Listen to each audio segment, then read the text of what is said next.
Welcome back. I think what we're going to do is focus on systematically going from the back of the aircraft and the front of the aircraft, get it ready for paint on the inside. So all the last fiberglass work that we can possibly do, any priming and polishing that we want to do, and just start knocking out the interior of the aircraft as much as we can for the next month or so. Right now, I'm thinking about these rear seats. So we got this, we got the closeouts done for the landing gear well, and the rear seats go right here. And let me just show you what the issue is. You can see these pieces of styrofoam. I kneel on those so that I don't point load the floor with my knees while I'm working on the back, aka the hellhole, the rear firewall section, which we're going to have to mount quite a bit of equipment on. And so we'll be spending a lot of time on our knees or on our knees in the back of the aircraft. So in the Cozy, this is how the rear seat is set up. There's a 5-inch bulkhead, and then there's the bottom thigh rest, as they call it, and then the backrest. And both the backrest and the thigh rest are removable. See, here's the thigh rest, and the backrest is just a straight sheet, and both of them are removable. We're going to use some hinges to secure them to the bottom of the aircraft with removable hinge pins. The issue is with this 5-inch high bulkhead. It's going to be really hard for me to kneel in the back here with that 5-inch high bulkhead. I'm going to go jump in there and try it, but I think what I'm going to need to do is, or what I want to do is carve that down a little bit in the middle, or where the seat is, so that there's like a dog bone shape, and I can still kneel back there and retain hopefully enough of the structural stiffness to the floor that we need. Okay, this is me kneeling in the back of the aircraft, and we can see just how much space I'm going to need here. I can get, this foam underneath my shins in that area. I mean, first of all, I've been climbing back here for months now without this bulkhead in here, and I weigh close to 200 pounds, and no complaints from the floor, or the sides, or any cracking or creaking or anything like that. The only time that I have heard anything is when I have knelt on the floor without some foam under my knees, which just point loads, I don't know, whatever percentage of my body weight on one little, half square inch or something like that. And the fiberglass complains. Not terribly so, but, enough to make me want to be more careful. All right, let's open up Fusion here. Here's our general arrangement diagram, looking at the top here. So we're talking about this space right here, adding that bulkhead here. So from here over to here is kind of roughly, 18 inches, 20 inches, something like that. So we're just going to sketch this up real quick to show everybody what we're talking about. And what we want to do is make this sort of a dog bone shape there. There we go. This is sort of what the plans have us do, and then the seat would, the front of the seat would sit on this face up here. So what I want to do is kind of hog this out. So we'll just create a sketch off of this. Okay, so this is just a really quick sketch of maybe what we might do here. So we take this. Okay, so something like this. My concerns with this is crack right here. Like if you kneel here, it's just going to stress load right in this area here, and it would just buckle. Something sort of like this. To route this out, our weapon of choice today shall be a Dremel with a rotary diamond blade.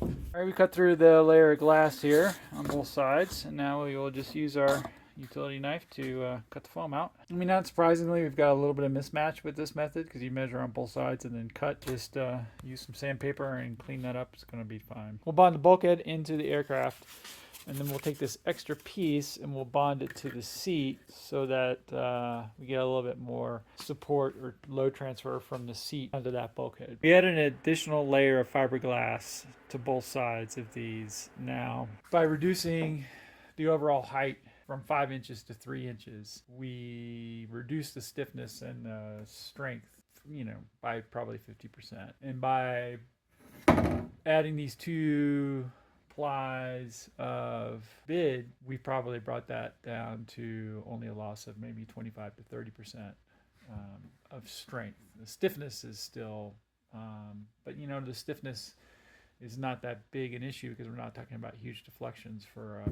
100 or 200 pound load. So, which would be, kind of the point load if someone were to step exactly in the middle of this, which is not going to happen. It's going to be spread across, so it's going to be carried by the floor. It's going to be carried by, the center piece right in. This is carrying, the sides are carrying, and you're talking about just someone stepping right there, as well as even the seat back here. The way that's tied into the floor is also carrying that load. So I think the real reason that this thing was designed to be 5 inches tall was to adequately support, give the right height to the seat, and not necessarily because he needed a 5-inch tall bulkhead here. But to get to the equivalency, we would want to double the core thickness and double the skin thickness to get back to that same strength. Maybe I do want to double the core thickness because it actually will make it more robust for putting baggage and things like that, which is probably I'm going to use the back here. I'm not going to have but maybe one seat in the back and a dog, and maybe I want to actually double the thickness because then it'll just be more robust for somebody stepping on it and it not twisting and breaking. If it's double the thickness, it's going to be able to survive that much better. So yeah, I think if you're putting bags back here and you're not super careful with how you set them down or whatever, which is going to happen one day, right? I think just having this bulkhead being twice as thick is just going to make it a lot more robust to mishandling baggage. So yeah, I think I'm just going to double that up. We got all the parts laid out for our laminating of the extra layer on here. So just when doing hand layups, preparation is key. This layup's done. We got these laid up. One of the things that I've noticed in looking at other people's cozies is that when you spray paint on these exposed foam surfaces, it doesn't look that great. And in this case, we're going to be having this push down from the seat and take up some of the load. Laminate a piece of fiberglass on both of these on this surface right here. When laminating a piece of fiberglass across the top of that rib, one of the issues is just getting that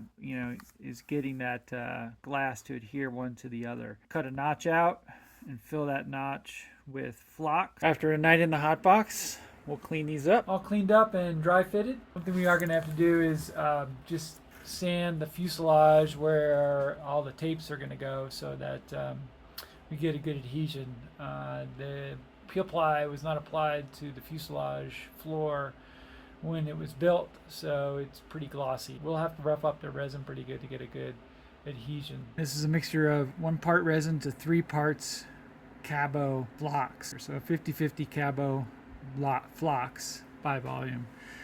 And then 3 parts of that for 1 part of resin. And that's what we use to really just tack these in place. And tomorrow we'll do our fillets and tapes and put our 4 plies of bit down on the bottom for our rivets. I got a machinist square there. Used a little bit of hot glue in the corners to tack it in place. These are bonded in. So the morning after, this is what we got going on here. There is, this is a non-trivial little lip here because there's 2 plies going down to none.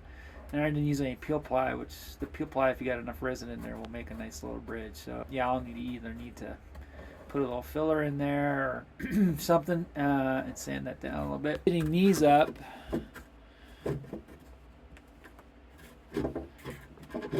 There's now a fillet. There's now a fillet right here. So we'll need to relieve the corners of this so it'll fit up flush. And then once we do that, then we will figure out where to bond this on the front. We'll do that today, and then we'll glass over the top, and then put our hinges on the back corners of the top, and yeah, then we'll put our 4 plies of glass where the hinges go, so we can put our rivets into the floor, and progress being made here. We're going to use these hinges to attach the seat pieces to the fuselage. They are removable just by pulling the pin like that.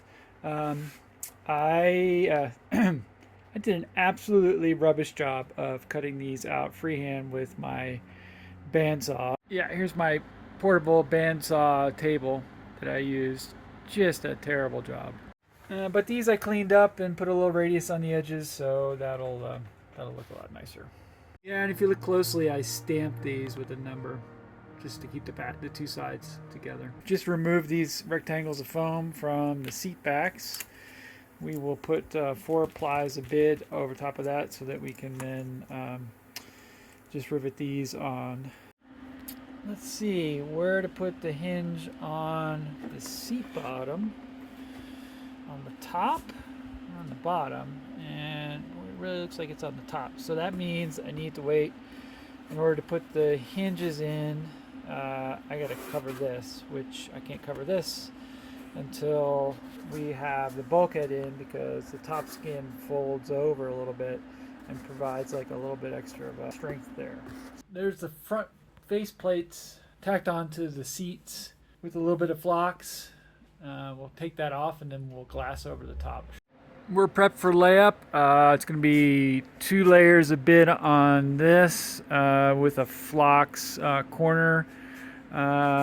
Same here, obviously. One layer bid on these, and then 4 layers here where we're going to rivet the hinges. These are laminated, and we'll clean these up.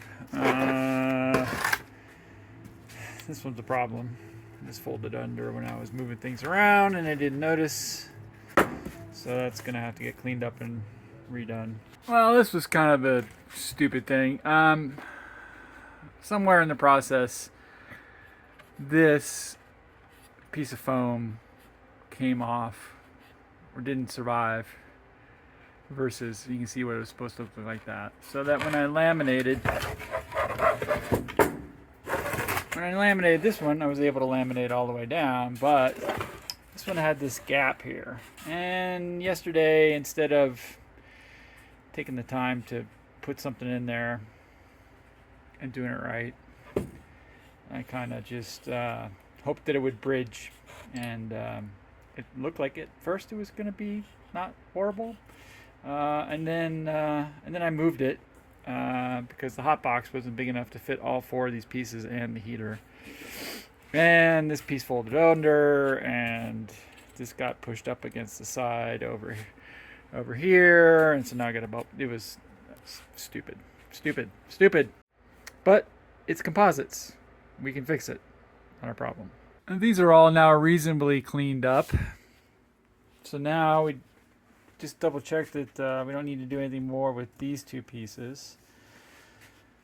We'll figure out how we gotta remove the foam on the back side of this one to accommodate these guys, and then we'll use that information to make our decisions on how to proceed with this shit show.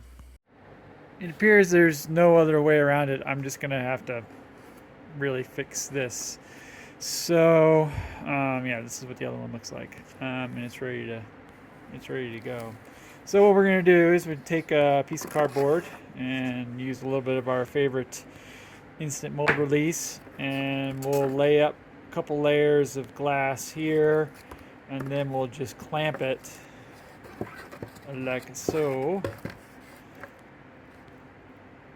and then we'll be able to flip it over and put our additional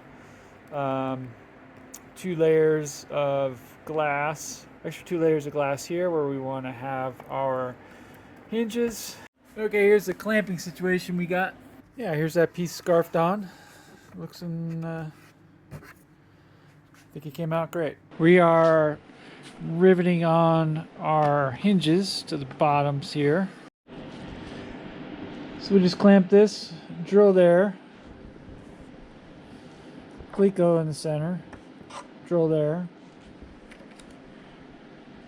cleco here, drill that, and then rivet and remove the clecos and rivet that. Yeah, same program here, 2 clecos and then our rivet.